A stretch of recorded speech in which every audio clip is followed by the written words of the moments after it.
So welcome to the channel. So today I got something a little different.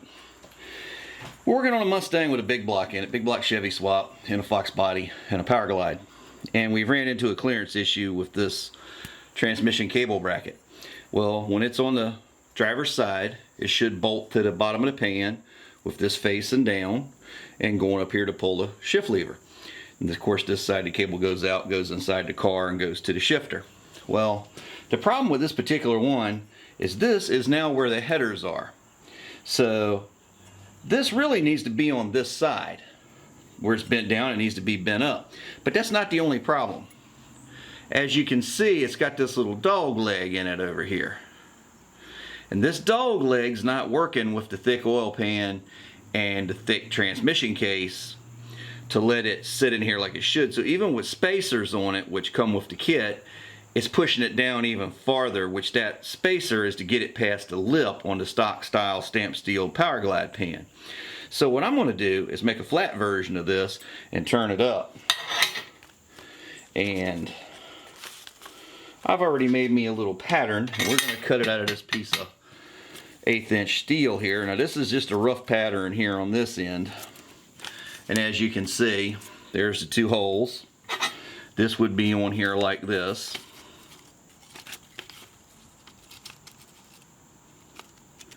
And that's my starting point.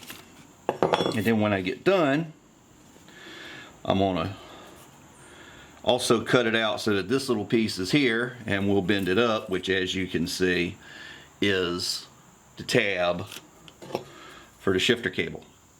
So if all goes well, this is just going to be a cutting and bending exercise with a little cutting, a little drilling, and a little bending. But if not, if I don't like the way it feels, I may go ahead and weld a little stiffener in there. But this thing's all bent out of 1/8 inch steel. I'm pretty sure it was probably stamped, judging by the fact they pre-cut it. So to use as little metal as possible.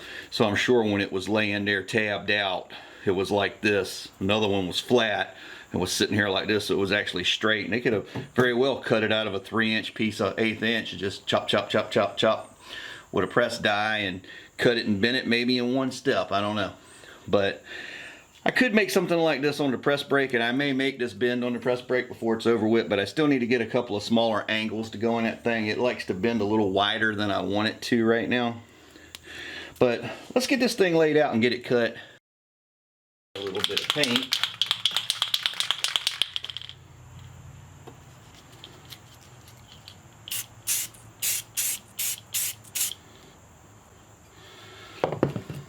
There's that piece.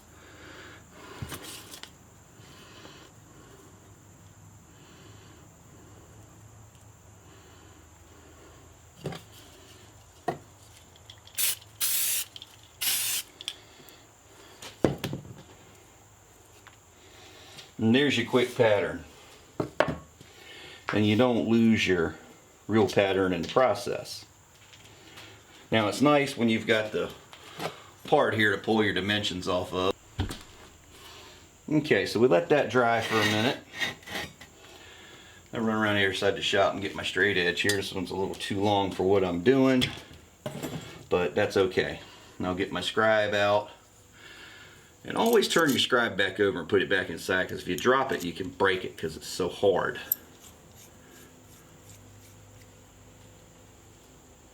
Sounds like it's trying to rain out there.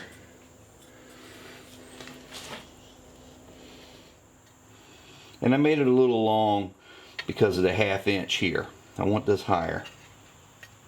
So as you can see, if this was sitting in here, I added this much space. And the reason I did that, let's see if we can zoom in on that.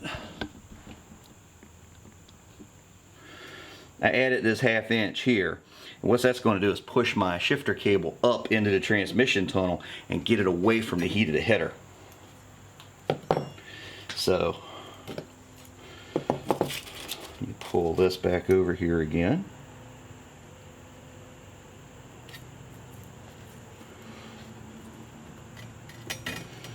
Line up.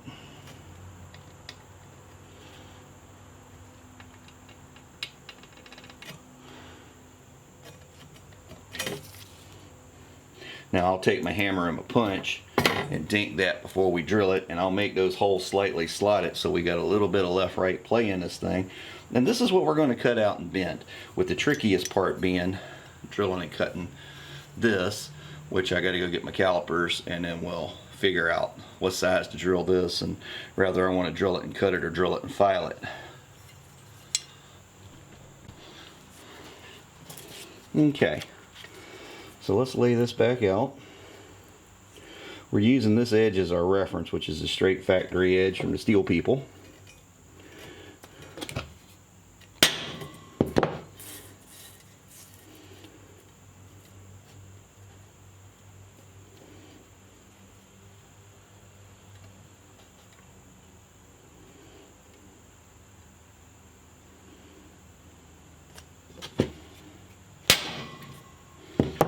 There we go. And then I'm going to go ahead and center this one up.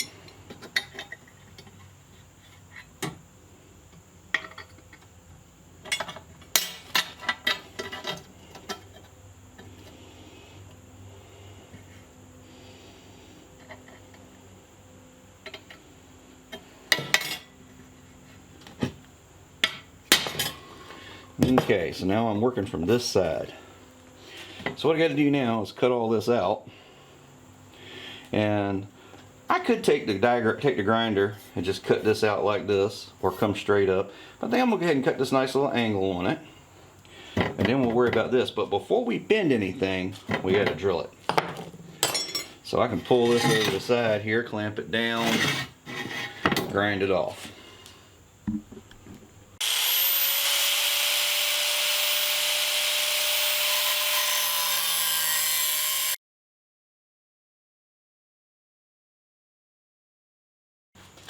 Well, this is one of them times where I probably should have ran down to the metal yard a while back. But this little drawing right here that came with this swag press brake about stacking up these angles would really help me right now, because I could bend this other bend, because this is going to go this way. And this thing is not going to bend in just this regular angle that's in there without those fillers, and I don't have them. So what I'm going to do is go ahead and cut this thing down so this is thinner, and I'm going to bend it the old-fashioned way. I'm going to grab it in the clamp or in the vise, and I'm going to bend it. I'm going to heat it up, and I'm going to bend it. I may just take the hammer and whack it, because it's not going to be that thick when I get done carving this down. So what I got to do now is get this right here on the line, and I got just enough, and I want to bend it to that line right there. So all of this right here is going to be removed, and then I can cut back up this line, and we'll bend it down this angle here, and that should give us everything we need. So I'm going to go ahead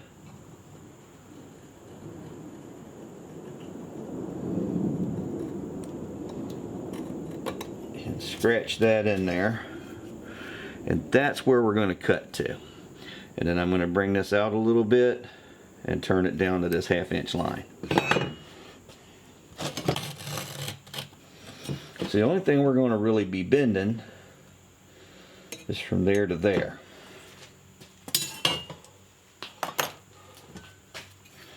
Now this is one of them times where a bandsaw would be real nice, but that's something I don't have yet. And when I do, I'm probably just going to get me a Milwaukee and build me one of those little benchtop stands and run it from there. So let me go ahead and get the grinder going again, and we'll get this carved out.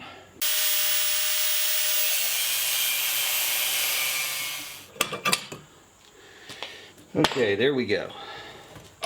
So with a little bit of grinder work, one busted disc. This is why you wear gloves and eye protection, because you can see there's still pieces of grinder in there. So now we got this part made. So now I got to go over to the,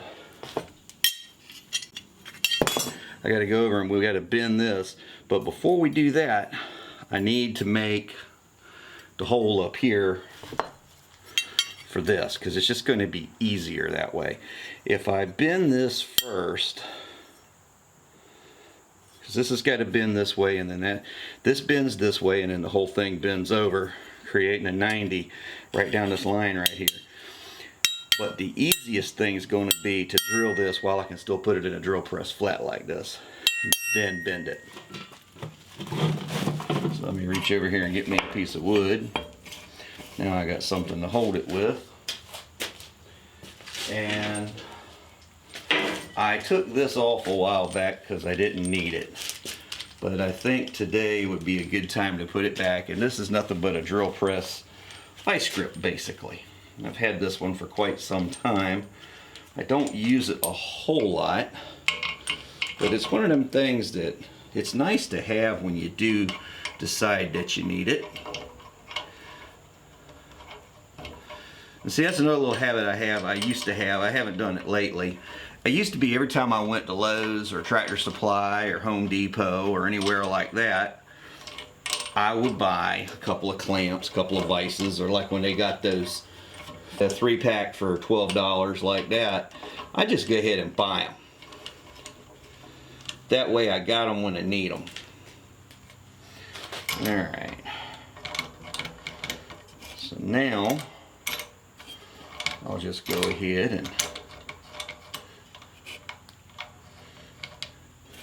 we'll get this bad boy clamped down. And we'll get it centered up.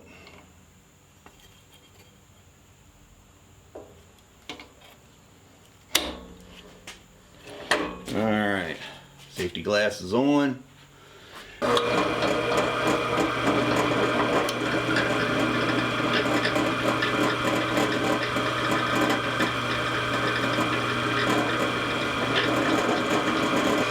This is going to be our pilot hole of our big hole.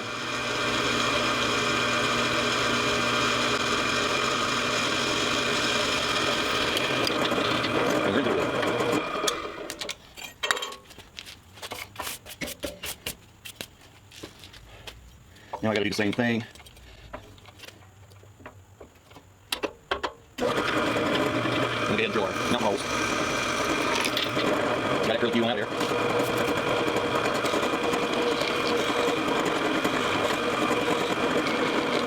Now we'll get that off. It'll just be easier. I need it to be exact.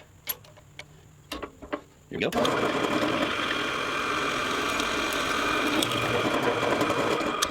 Alright, now, we know what size these need to be. I'm already checked up for that one.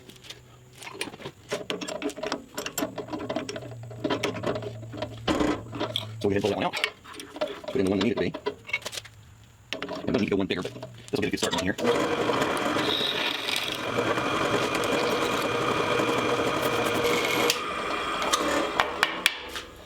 Now those are drilled.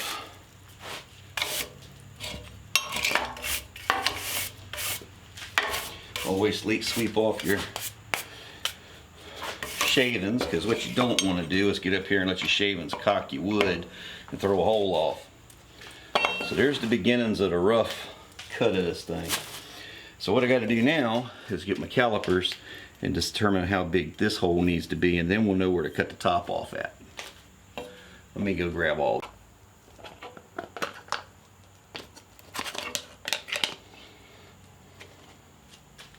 Okay, so now I got to drill this hole in this piece of metal. So I'm going to take this step bit and push it in here until I find the right size. There's the right size right there.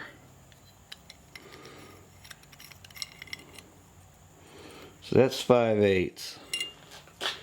So I'm going to take my tape and I'm going to give a wrap.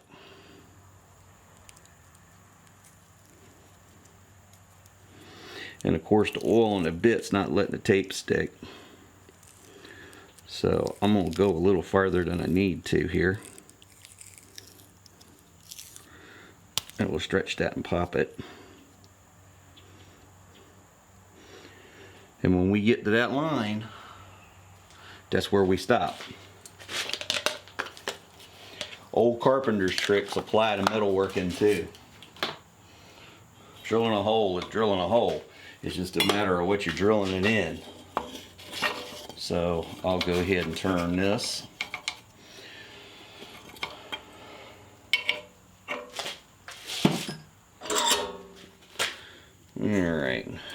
move you guys in a little closer here. All right. So here we go. I'm gonna go ahead and center up. Let's see, can we zero in on that a little better? There we go. All right, safety. Don't leave anything loose laying on your work surface.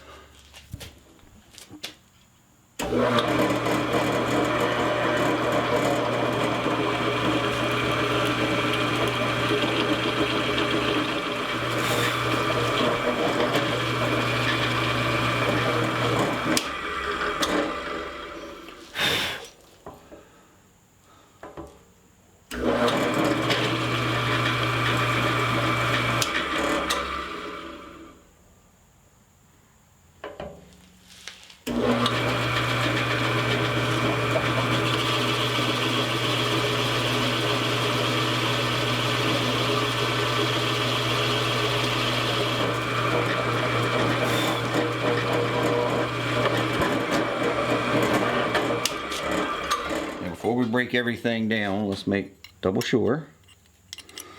And 5/8 is what we want. All right. So what I got to do now is bend this. I got to cut the top part out. Let's zoom back. All right. So then what I got to do is go in here and cut this notch out up here at the top. But I'm going to bend this first because I still got to bend it this way, and then I got to bend it this way. So when it's in the car, this will roll over and the hole, this part will roll over and the hole will roll up, so that this will end up like this. So we got to go sideways first and then up. So here we go. I've got it all bent up. Here's the original, which the transmission pan lip would be here, and this would be down. Now we're going up the outside of the pan and then up again. So now we got all the room in the world for the header to cross by right here. And all I got to do now is slick it up a little bit, get some paint on it. I may cut a little angle across here, like they rounded this corner off. I may round that off. Matter of fact, I will round that off. And I got to smooth up some of these bends. But other than that, we're pretty much ready to go. And I need to take the edge off of this right here and this right here. So let me get it locked in the vise here. And this is one of those places where it's great to have a leftover dull flap wheel. This is good dull flap wheel work.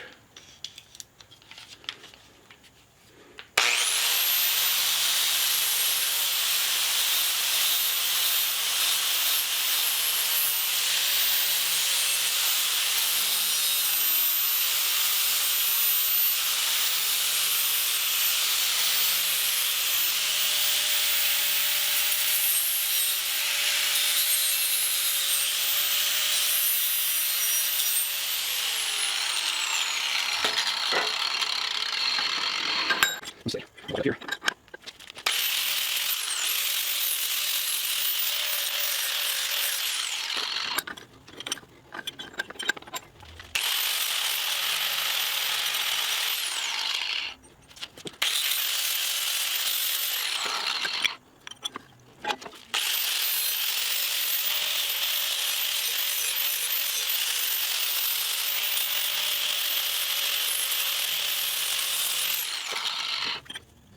Let's see.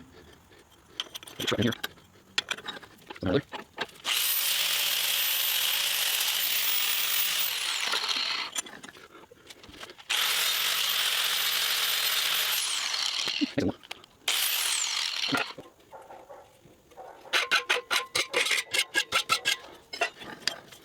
I got one more place I gotta clean up. Didn't get a good scotch writing. The rest of the nail scale off of it.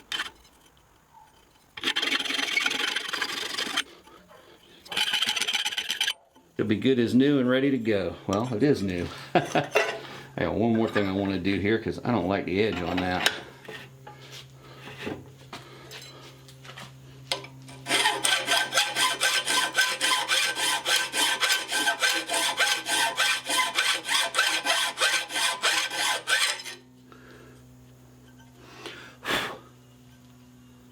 go. That's better. Now I'll go over here and do a little Scotch-Brighton.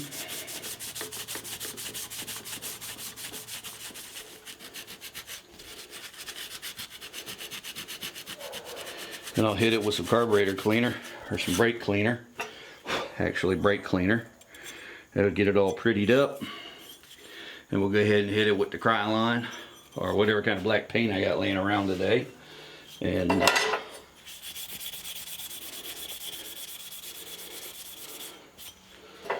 it'll be all ready to go.